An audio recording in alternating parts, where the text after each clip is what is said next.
Hi, my name is Kunal Jain. I'm a head and neck cancer and microvascular surgeon and an assistant professor at the Department of Otorhinolaryngology-Head and Neck Surgery at McGovern Medical School, UT Physicians, affiliated with Memorial Hermann Texas Medical Center.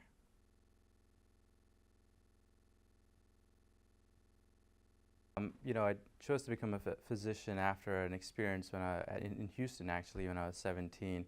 I worked with a head and neck cancer surgeon at MD Anderson during a summer internship before college. It was supposed to be a research fellowship, but I was doing analysis in the lab, but he clearly saw that I was getting bored in the lab. So he actually invited me to come to the operating room to see one of the surgeries that he was doing. This was one of the patients that he had seen in the clinic before.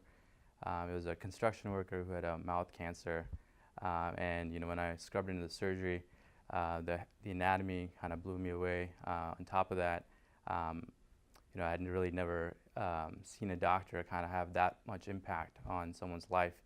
This patient was seen 2 weeks later in his office, and I was there when Dr. Sturgis, who was one of the mentors that kind of brought me into this field, was talking to the patient about the resection of the cancer and the fact that he was free of the cancer, but had to be monitored for the next 5 years. And at that moment, I kind of knew that I wanted to pursue medicine just because of the impact you could have, and that kind of drove home as to why I ended up, in fact, choosing this ultimately as my specialty as well.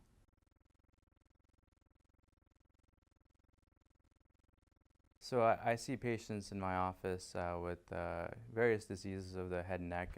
They include patients who have thyroid cancer, oral cancer, or throat cancer. Primarily, these cancers are caused by smoking, or drinking, and these are the patients we end up seeing with neck masses in my office.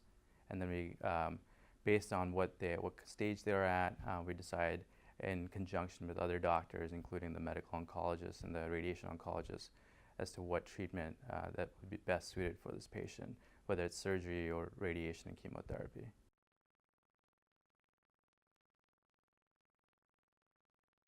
Usually when I enter a patient's room, especially with head and neck cancer patients, I know this is going to be a scary moment in their lives, so I want to make sure I'm taking my time.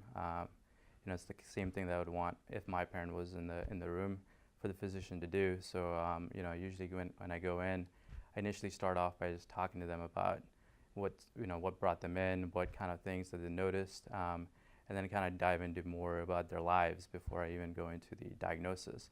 The main goal of this is for them to feel comfortable that this is a major diagnosis they've just had made, and it's life-altering, and so I want them to feel comfortable that they're in the best hands, and that we take just as important as treating them is that we take them as individuals very seriously, and and that's a compassionate care that we want to provide, in addition to the best standard of care here.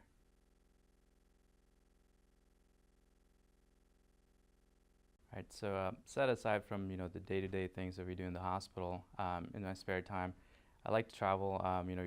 Recently I've kind of taken up going outdoors, primarily with my family. Last summer we went to Yellowstone, and then actually coming up we're going to go to the Grand Canyon as well. Just kind of exploring the U.S. wilderness, and really kind of having a good time with it, and just kind of spending more time outdoors. My parents aren't really the most outdoorsy people, but I think they've kind of taken up this along with me, and just kind of hiking and things of that sort. So it's been fun.